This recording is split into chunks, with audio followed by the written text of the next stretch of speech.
The city has done nothing about the poison, and likely never will. Now that you've left, it would be safest if you never returned.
Your group surveys the land beyond the river that the aristocrats spoke of.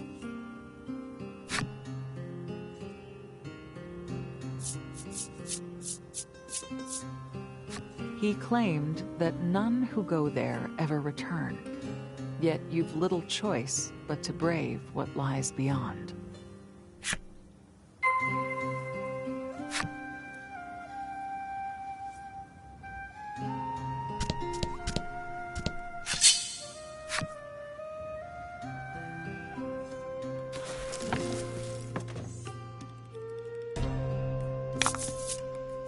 Battle time.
The fire's out, but it's...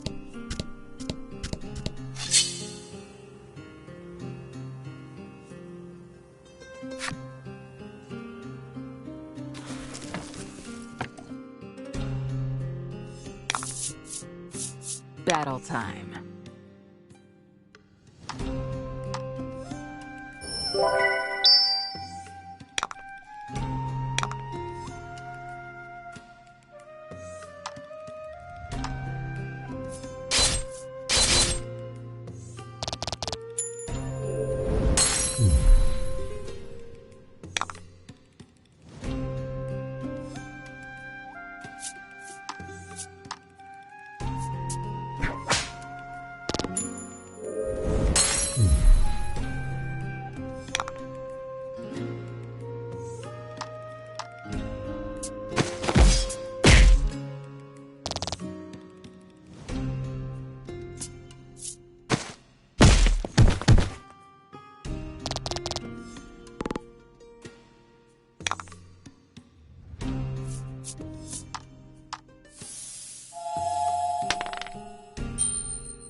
A great river of tinder water stretches out before you. While the liquid no longer burns, it would still be dangerous to attempt swimming. You start to hesitate, thinking that there is no crossing, when Polka shouts, "Da-na-na-na!" He is carrying an iron board, apparently having brought it back from the Lake of Fire. Just as before, you and your allies decide to build a bridge across the river.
Sometimes you...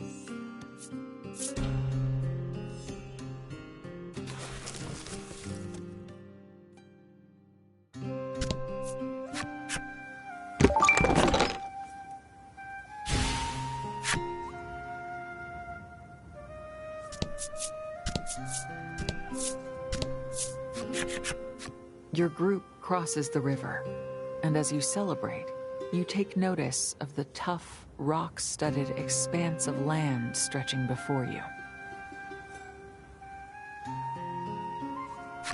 Your sand skiff was made for moving over the sands, so it'll be difficult to go any farther aboard it.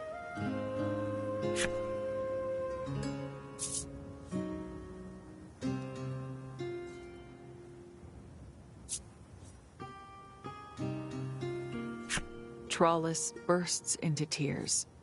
Poor sand skiff. Maybe give the matter a bit more thought.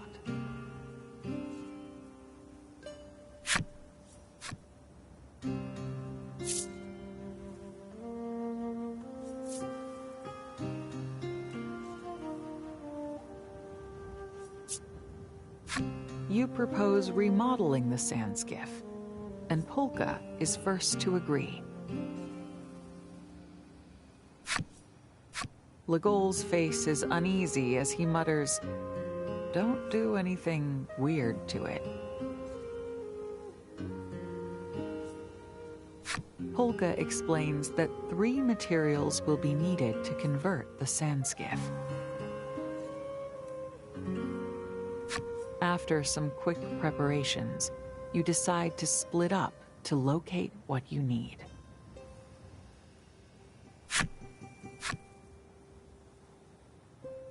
Sometimes a different perspective can be illuminating.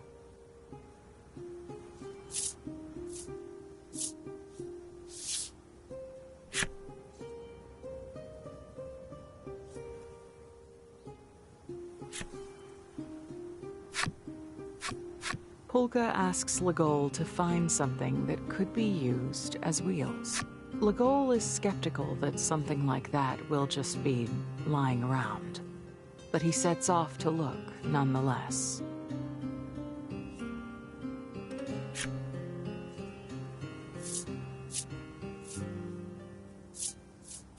Legol recalls that there was a cart in the mine near Steelborough. Though hesitant to return to such a dangerous place, he can't make excuses when he thinks of how hard a certain Subterran must be searching. He decides to take the sand skiff alone back to the mine.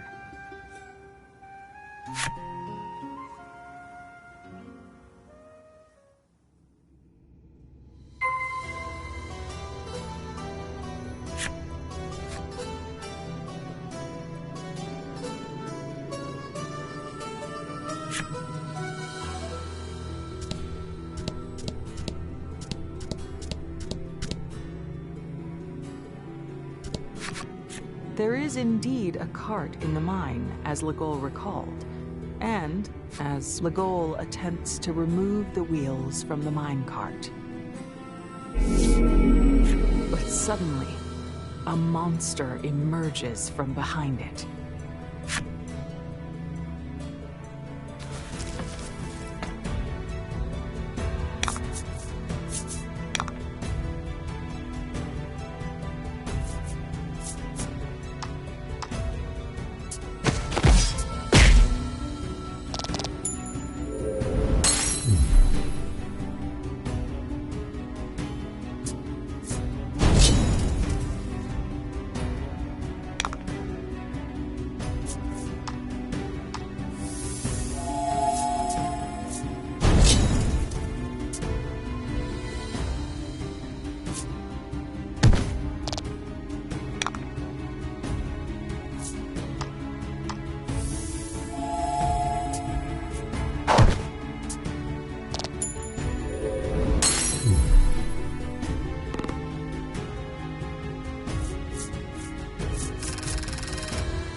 With the monster defeated, Legol, the slain monster's eyes are wide open.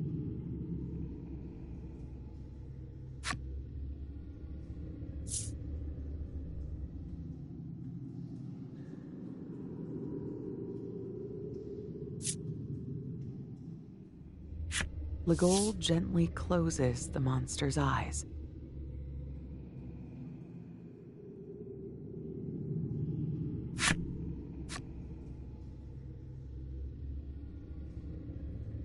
Having done what he set out to do, Legol decides to head back to the sand skiff.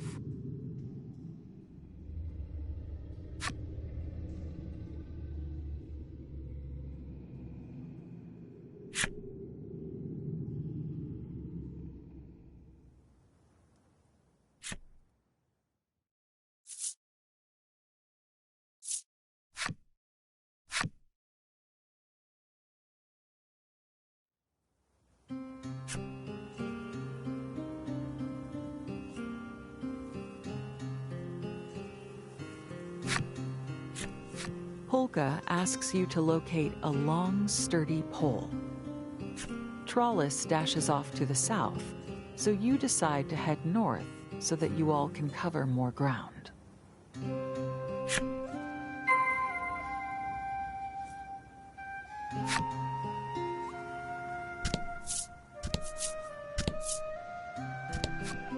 Perhaps because you're by yourself for the first time in a long while, the solitary search makes you feel a bit lonesome. Your thoughts drift inexorably to your comrades.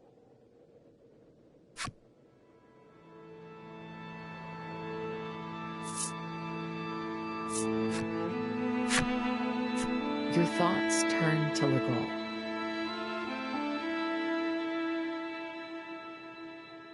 Legol can be somewhat brusque, but deep down he's a supportive person. He seems to care for Polka and Trollis, too. From time to time, though, you spot a lonely, sad look on his face, perhaps due to his difficult past being treated like human livestock.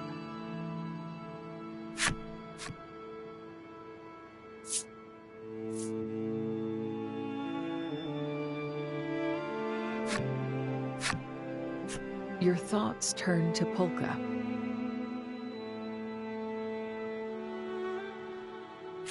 Polka's breadth of knowledge has been an incredible boon, and also a headache, since said knowledge is the source of his unceasing chatter. While he's typically an affable fellow, you do sometimes spot an unexpected iciness in his expression. Perhaps it comes from his hatred of monsters.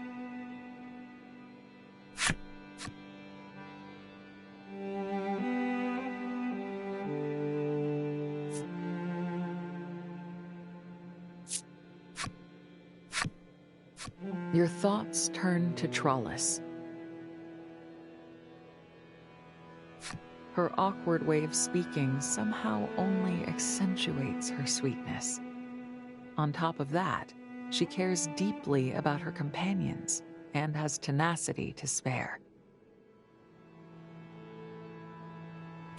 And back when you faced the Flame Primal, she pushed herself so hard to save you from certain death. You can't help but be a little concerned about her. Your crew of friends has grown little by little, but with them at your side, you no longer feel as lonely as you once did. While you were lost in thought, a monster has found you.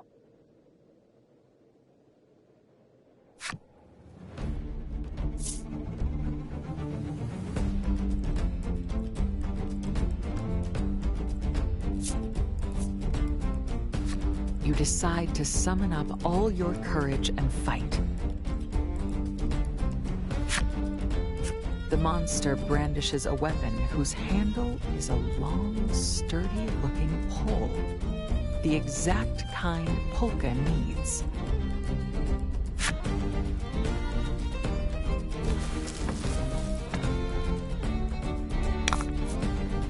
Get him!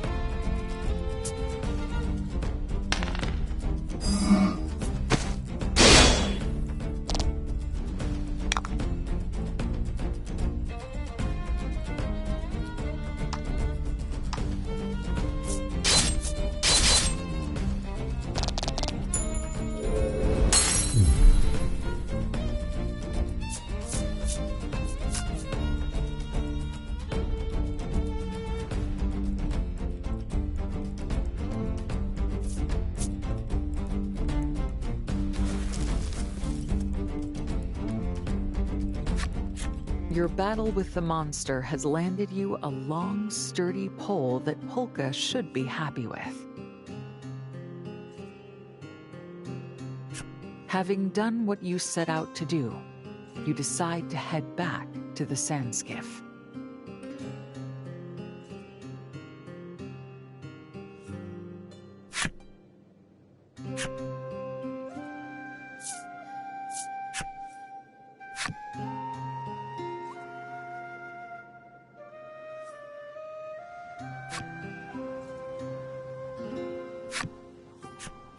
Polka asks Trollis to find some durable cord.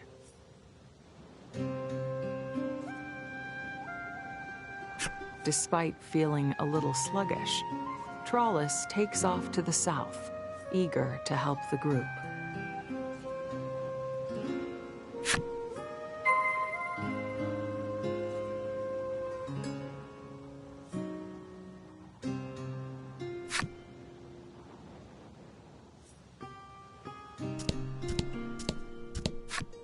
Trollis wanders the area, searching for some durable cord or rope, but turns up nothing.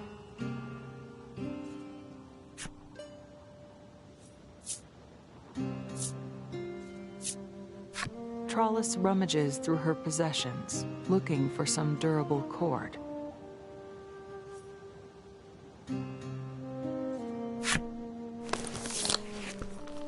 Inside, she finds a whip from her apprenticeship.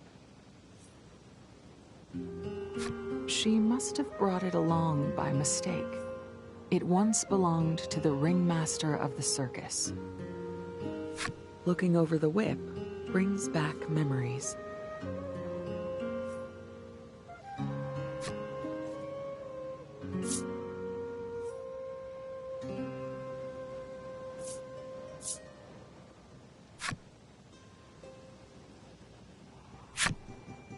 Trollis spends some time reminiscing as she gazes at the whip, but then realizes, "Not cord," she says, tossing it away.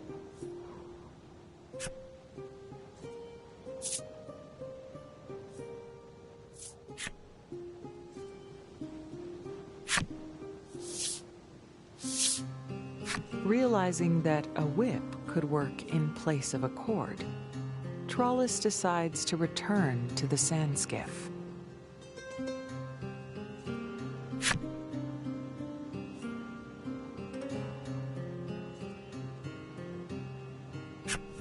With what Polka requested in hand, you beat feet to meet back up with the others.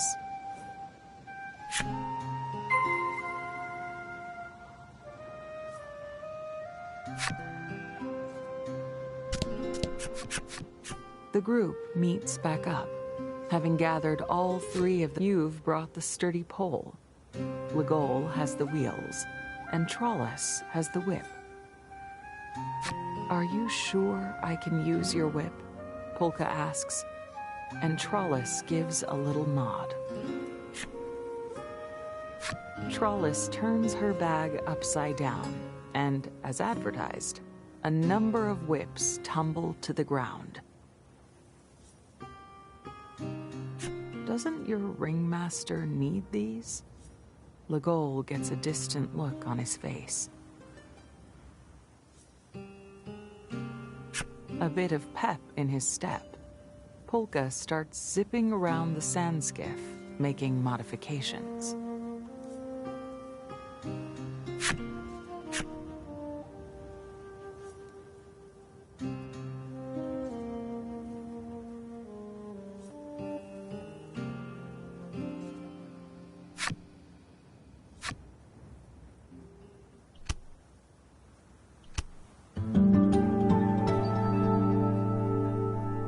The modifications to the sand skiff are finished. The vehicle should be able to pass through the rocky wasteland without issue now. The group is thrilled, but suddenly,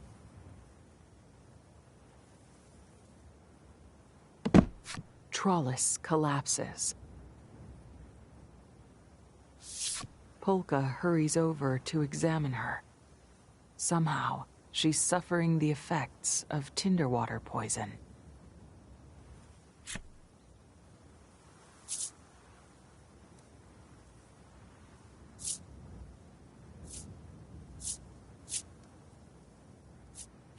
You hold Trollis close, but can do little else. This does turn your thoughts back to the events at the Lake of Fire.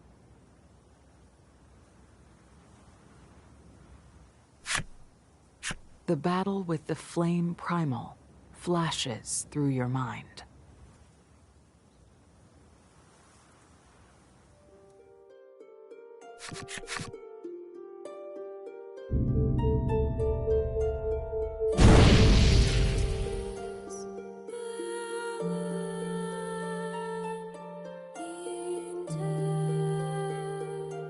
During the struggle, Trollis threw herself in harm's way to protect you from the primal's attack.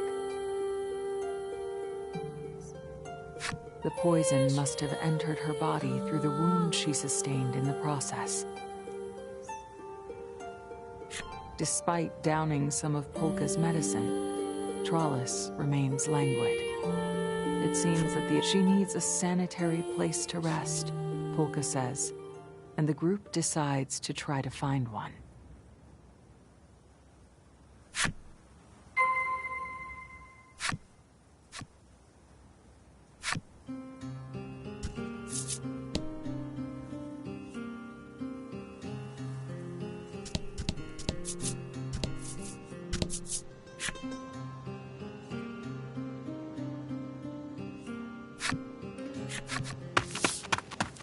A man, breathless and plump, suddenly jumps out in front of your group as you search for a place where Trollis can rest.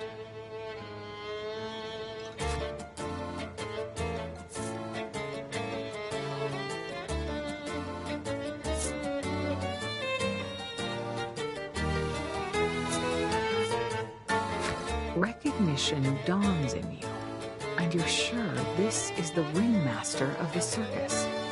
At least, until he flatly denies it, saying you've confused him with someone else. Trollis rises unsteadily from the deck of the sand skiff, tilts her head to the side, and says, "You not ringmaster?" The man looks at Trollis for a moment, then breaks into a delighted smile. "Oh ho! You're one of my brothers from the circus." As he explains it, this man is the younger brother of the circus ringmaster. He works as a merchant who travels the world buying and selling all manner of rare articles.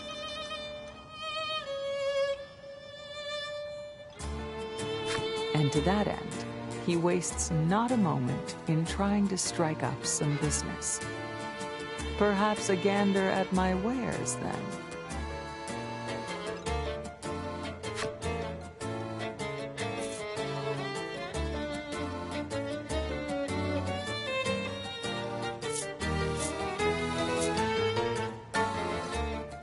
You briefly explain Trollis's condition and ask the man if he knows of a good place to rest. "Why didn't you say so sooner? I've got some good info on that front," he replies with a wink. The merchant shares that he has heard of a village to the west, wherein resides a brilliant apothecary. He's said to be a rather crabby fellow, but with any luck, you can get some medicine from him, and on top of that, find a place to rest. 2 birds with 1 stone. You say a few words of thanks and quickly head off to the west in search of the village. The man calls after you. "I'll be here with my compatriots for a while, so do pop by later."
You don't necessarily need the money, so you pay the stall no mind as you pass by. You locate a small village. This is probably the place the merchant mentioned where the apothecary lives. However, monsters suddenly appear, and they're headed straight for the town. You can't let them attack the town, for Trollus's sake too. You take off running to stop the monsters.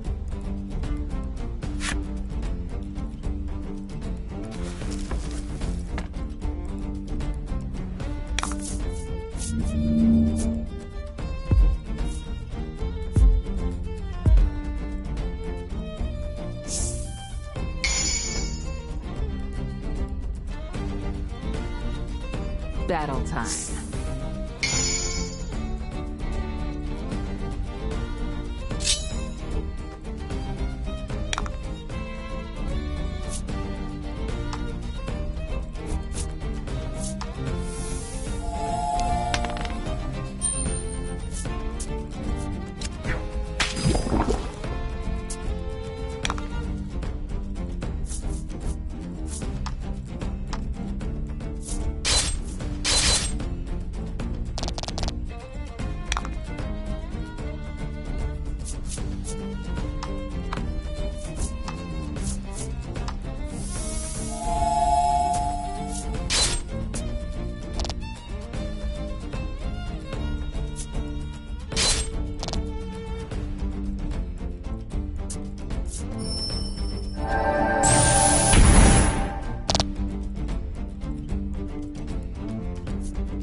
Unbeknownst to any, you manage to avert the danger.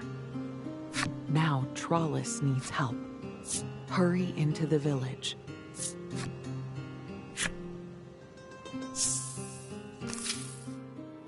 You and Legol enter the village, leaving Polka caring for Trollis on the sand skiff.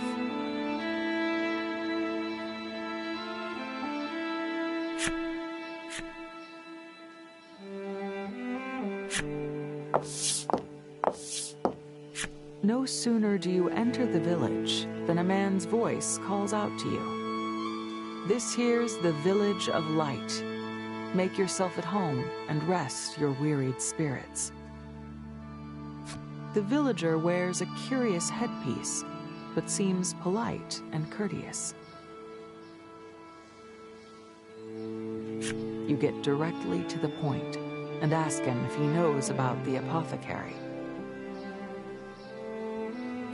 Ah, that would be me, he says, before offering to mix up some medicine if you're in a hurry.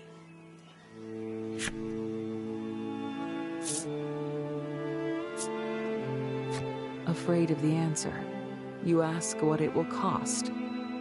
The man calling himself the apothecary laughs and assures you he has no need of payment.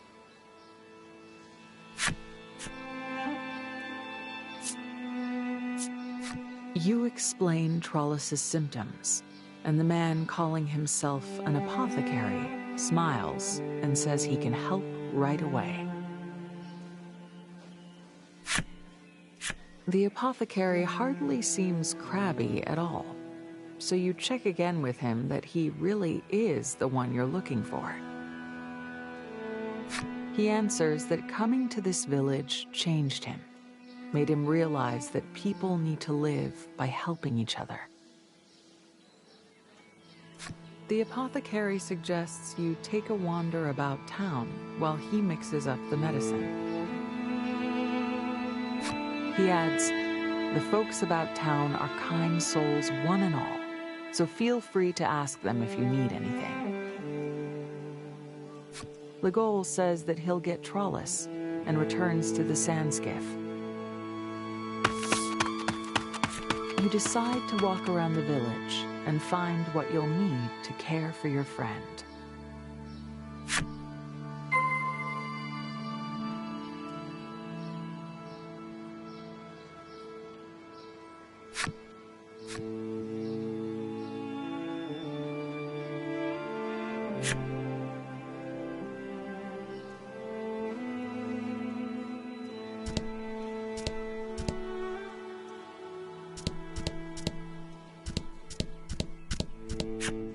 The white building gives off such a grandiose air, it makes you hesitant to even approach.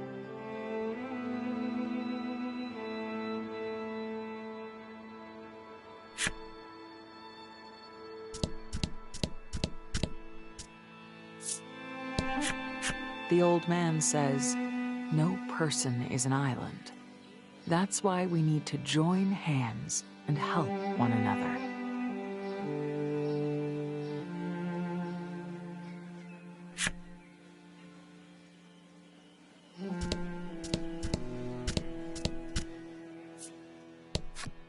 After hearing your tale, the woman hands you her food. Make sure you all eat up and get all your nutrients. And if there isn't enough, you just let me know and I'll make more. Ha ha. She finishes with a hearty laugh.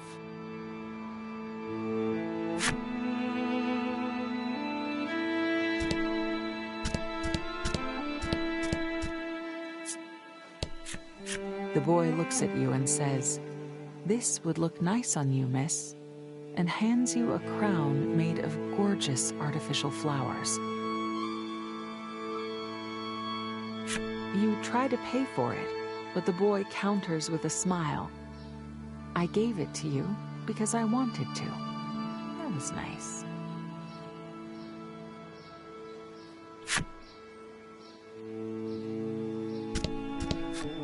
After hearing your tale, the proprietor of the inn beams at you and says, "Don't worry your head over payment. Stop in and make use of one of our rooms as much as you like." You offer a word of thanks and feel a weight lift off your chest. Now Trollus will be able to rest somewhere comfortable.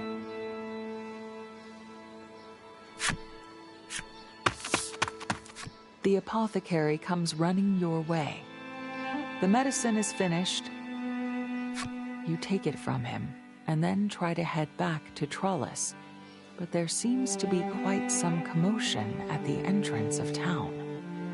Wondering what could have happened, you hurry over.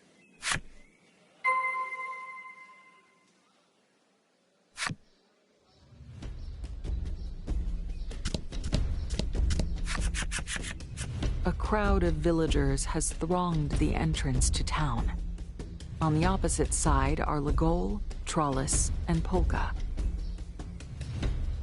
Their earlier kindness seemingly an implausible memory, the group shouts, "Get out, now." You realize that the villagers are staring daggers at Trollus. They seem somehow furious at her. Even the apothecary, who only just handed you medicine for her, has an expression of utter rage on his face.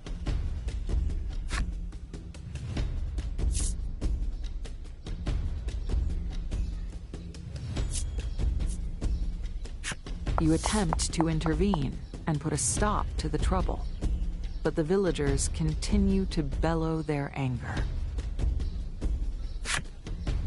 Suddenly, you hear a serene voice call out over the crowd.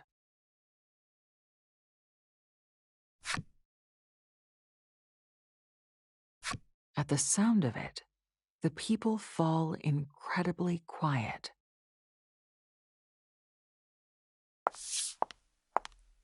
A mysterious girl, young in years, emerges from within the awkwardly silent crowd. "I beg your forgiveness for the way you have been treated by the villagers," she says. "If you require a place for your sick friend to rest, please come to the Shrine of Light," she finishes, before leading the way.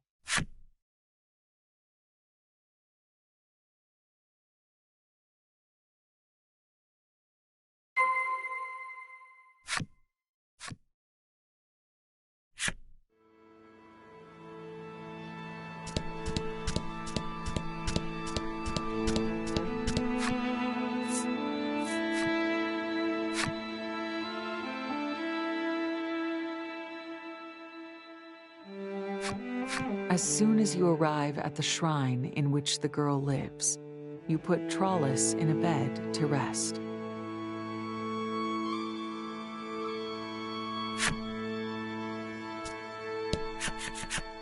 You're relieved that you've managed things for the time being. When you speak with the girl, she says, "I've been waiting for you all."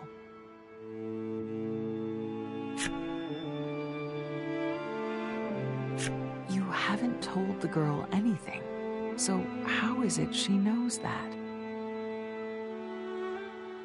"I know more than that." She goes on to describe much about your group. The monster attack on your village, Legol's cruel treatment, what happened to Polka's parents. "What's your deal?" Legol says, unnerved. The girl answers, "The power of prophecy."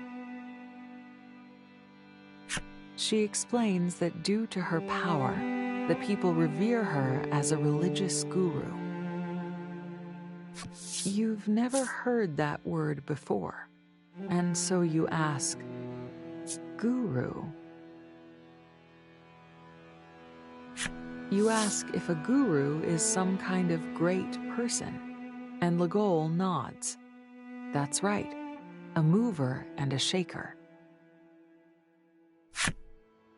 Polka adds, "A guru is the founder of an ideological group, or the leader of one." In any event, the guru is clearly important to the village. You decide to ask her about the place.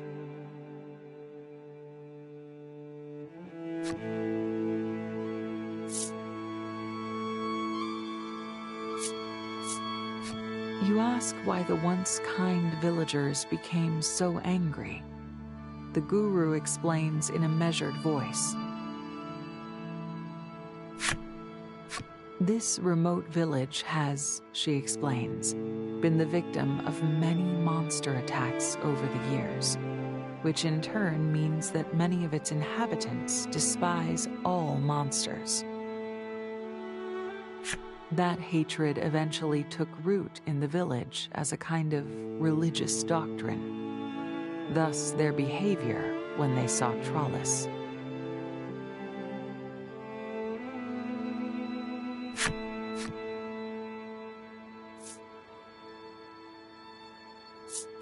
You ask why the villagers were so kind at first.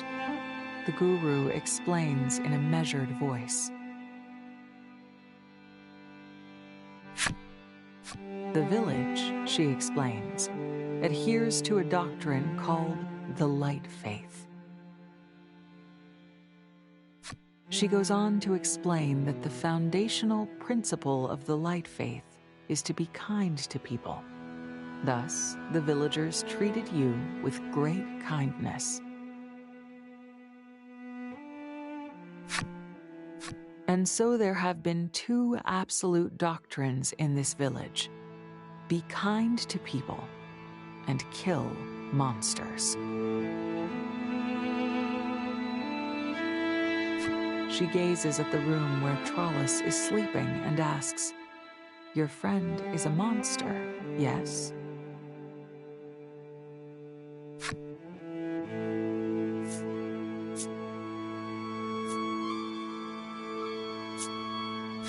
You hesitate to reply, having vaguely suspected what Trollus actually is.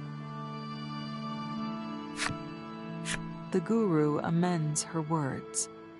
"Forgive me." Perhaps that expression wasn't quite appropriate, since she is also human. She is half human and half monster. "What are your thoughts on that?" she asks.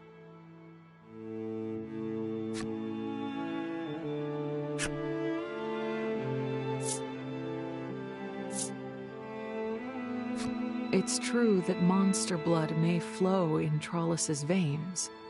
Monsters, things to be hated. But as you've traveled together, seeing you falter, the guru offers another apology. The villagers were discourteous to your friend, and for that, I am sorry.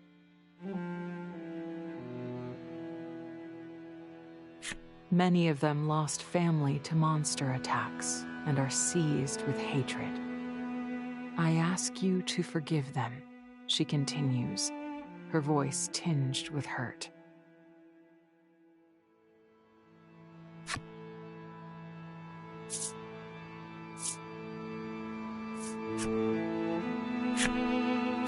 Ah, right. Your group wishes to go to New Terra, yes?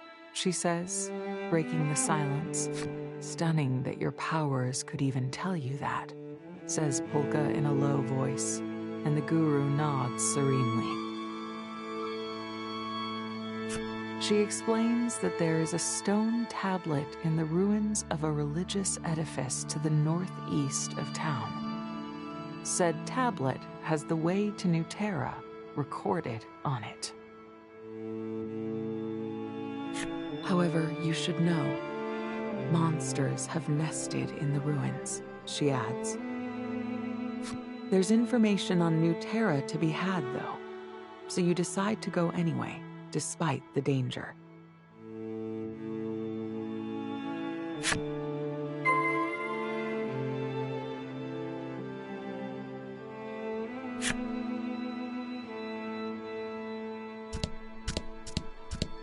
You're worried about Trollus.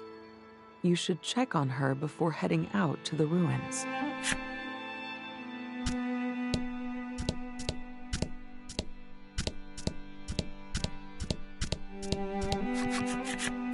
Trollus is sleeping soundly. Quite relieved, you thank the woman watching over her. She seems annoyed, but when you inform her that you're headed to the ruins, she quickly turns her attitude around and bows her head.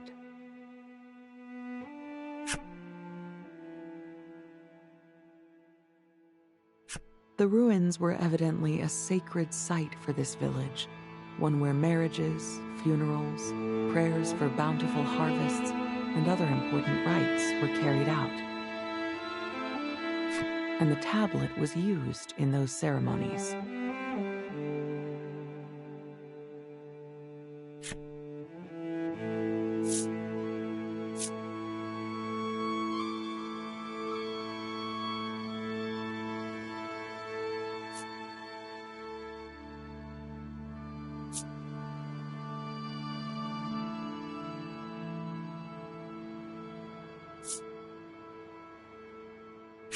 You accept the woman's request, explaining that you were planning from the start to retrieve the tablet.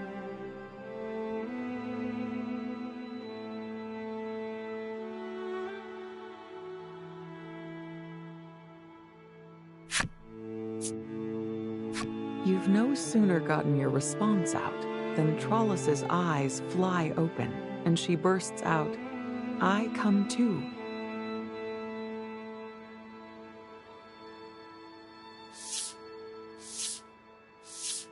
While she is a little unsteady yet, the apothecary's medicine seems to have done its work.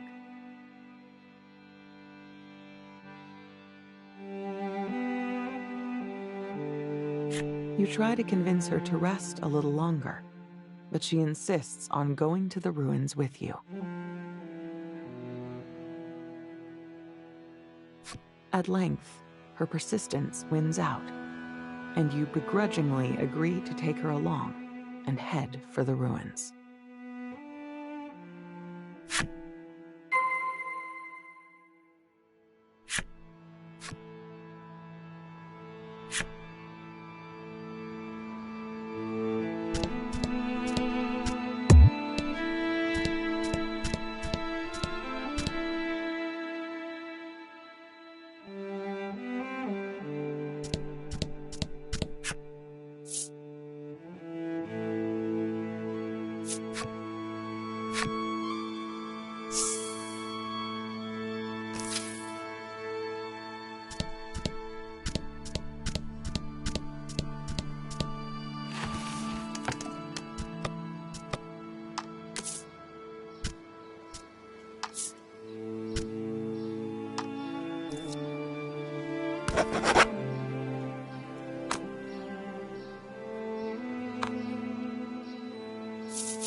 This place feels eerily familiar.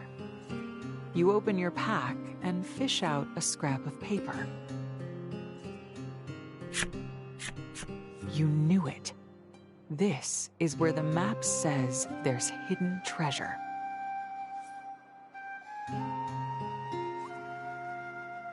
You feel around on the ground for a moment and soon discover an unnatural swell in the dirt. You claw at the earth with reckless abandon. Success. Buried treasure. Ecstatic, you fling open the lid and stash its contents in your bag.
The merchant eyes you carefully.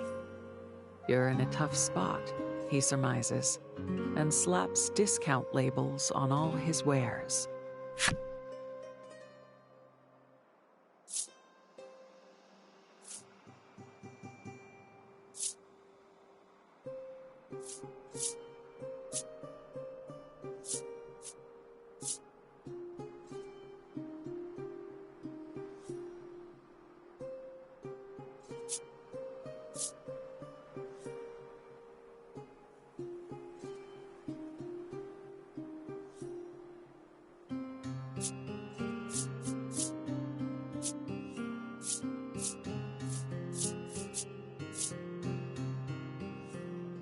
Live powerfully, he shouts out of nowhere and begins deconstructing his stall. No more shopping for you, it seems.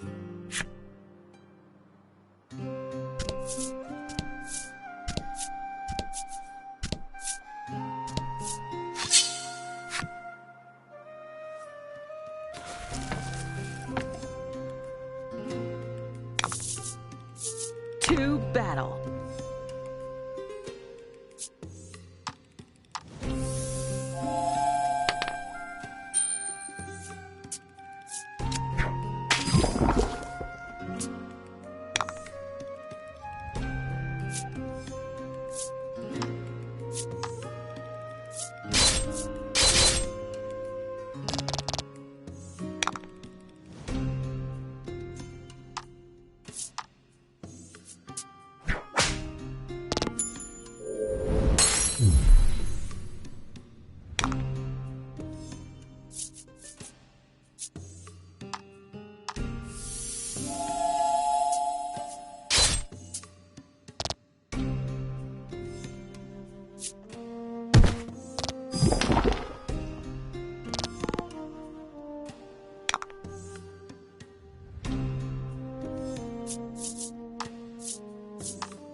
Beautiful.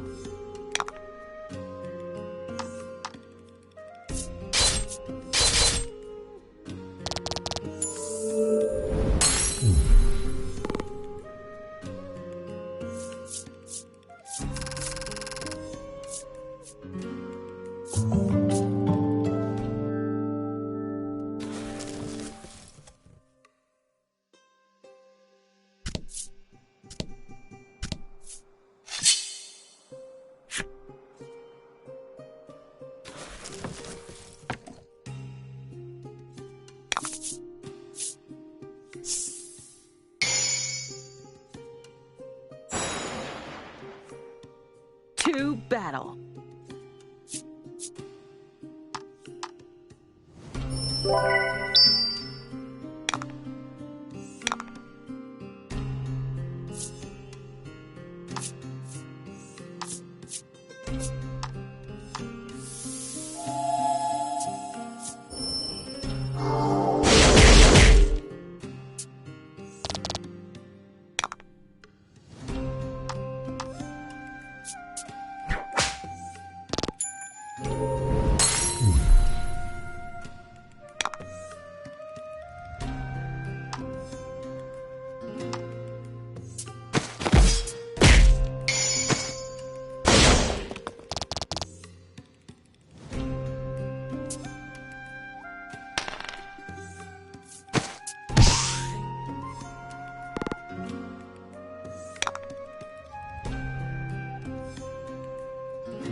Sometimes you get lucky.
To battle.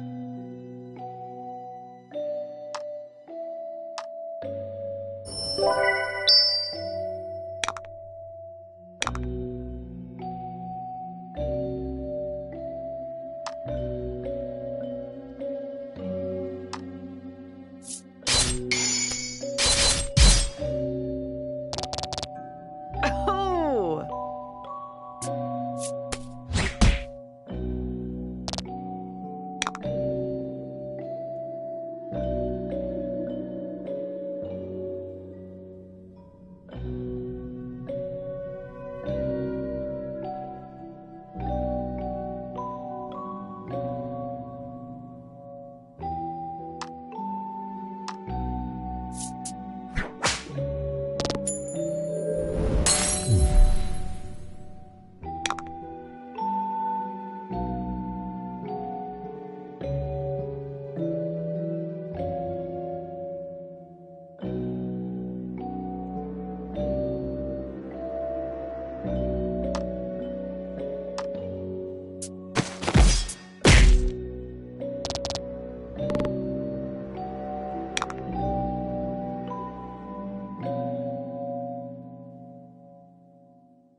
Oh!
to battle.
To battle.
Get him.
Battle time.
Beautiful.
I expected nothing less.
Beautiful.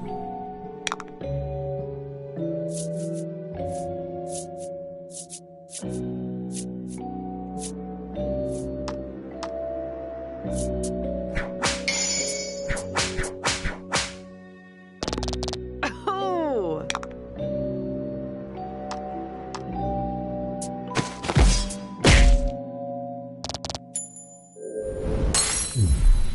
That's how it's done.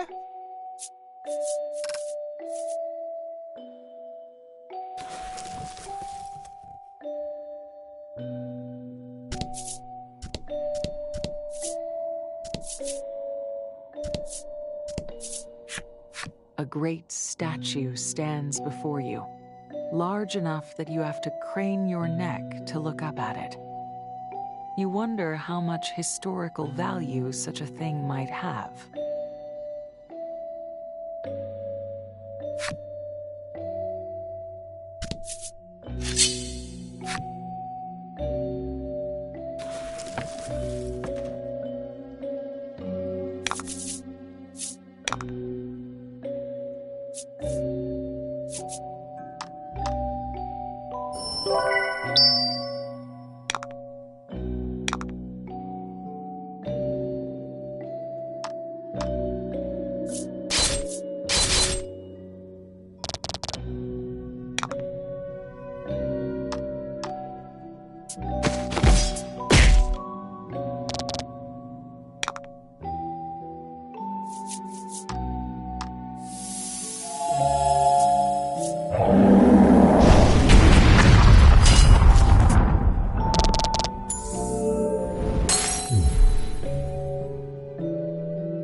I expected.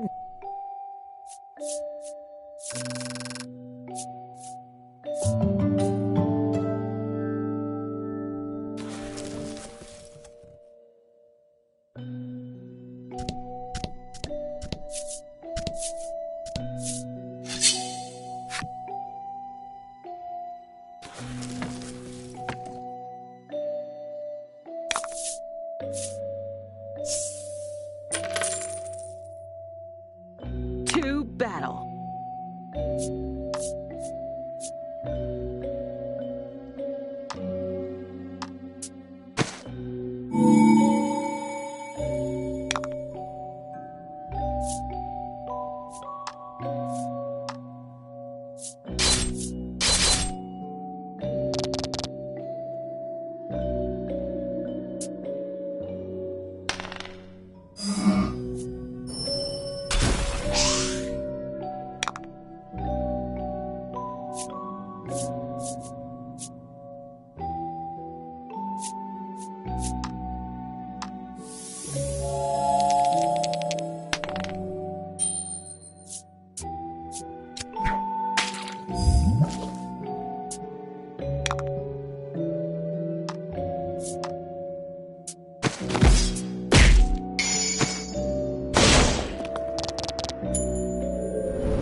Oh!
That's how it's...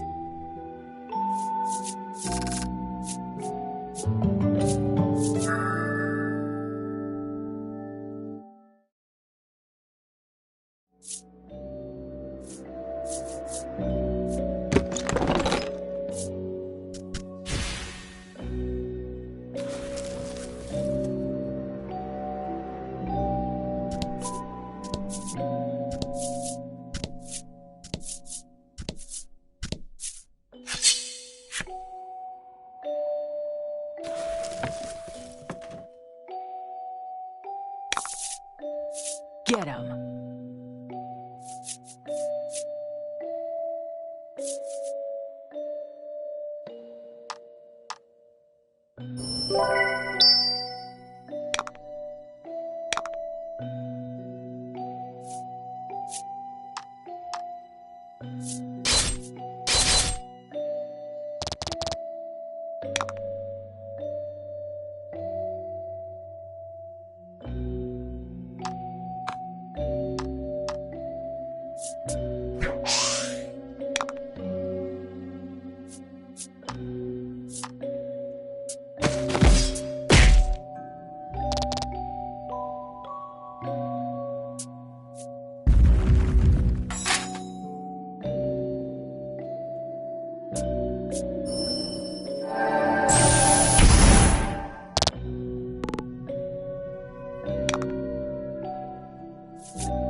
Get him.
Battle time.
You look at Trollis and ask, "You okay?"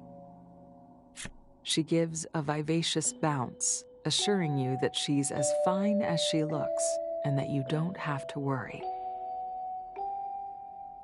Perhaps she then realizes what you actually mean, so she continues to speak with some brightness in her voice. She reminds you that she has the circus troupe who accepted her without discrimination. And on top of that, she has kind friends who worry about her and do their best to nurse her back to health when she falls ill. So of course she's all right.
That's how it's done.